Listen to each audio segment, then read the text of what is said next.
বাংলাদেশ জামায়াতে ইসলামী যশোর শহর সাংগঠনিক জেলা শাখার সেক্রেটারি অধ্যাপক গোলাম কুদ্দুস বলেছেন, দেশে সংখ্যালঘু বলে কিছু নেই। আমাদের পরিচয়, আমরা সবাই বাংলাদেশি। কেউ যদি সাম্প্রদায়িক সম্প্রীতি নষ্ট করার পায়তারা করে, জামায়াত রাজনৈতিকভাবে মোকাবেলা করবে এবং আসন্ন দুর্গাপূজা উৎসব মুখর করতে সনাতন ধর্মাবলম্বীদের পাশে জামায়াত সবসময় থাকবে। তিনি আজ সকালে রূপদিয়ার সদর থানা দক্ষিণ জামায়াতে ইসলামীর আয়োজনে বস্ত্র বিতরণ অনুষ্ঠানে প্রধান অতিথির বক্তব্যে একথা বলেন।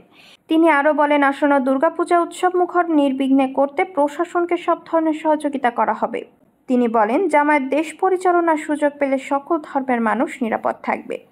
যশোর সদর উপজেলা নরেন্দ্রপুর ইউনিয়ন জামায়াতের আমির আশরাফুল ইসলামের সভাপতিত্বে অনুষ্ঠানে প্রধান অতিথি ছিলেন জামায়াতে ইসলামী যশোর শহর সাংগঠনিক জেলা সেক্রেটারি গোলাম কুদ্দুস।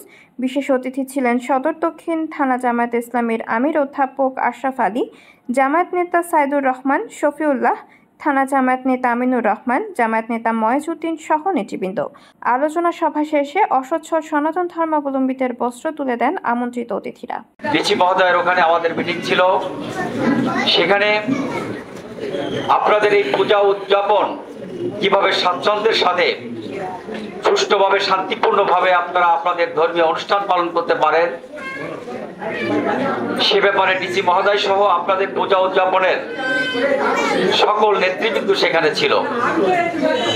আমরা সেখানে আশ্বস্ত করেছি, আমাদের পক্ষ থেকে পূজা উদযাপন কমিটির সদস্যকে, সকল সদস্যকে আহ্বান আমরা আশ্বস্ত করেছি যে আমরা আপনাদের পাশে থাকব, আপনাদের যে কোনো ঝুঁকি নিরাপত্তা দেওয়ার জন্য আমরা চেষ্টা করব। আপনারা জানেন যে গত কয়েকদিন আগে আমাদের অফিসে আপনাদের পূজা উদযাপন কমিটির, জেলা কমিটির সকল নেতৃবৃন্দ এবং থানা কমিটির সকল নেতৃবৃন্দ আমাদের অফিসে এসেছিলেন এবং তাদের সাথে আমাদের মত বিনিময় করেছিলেন।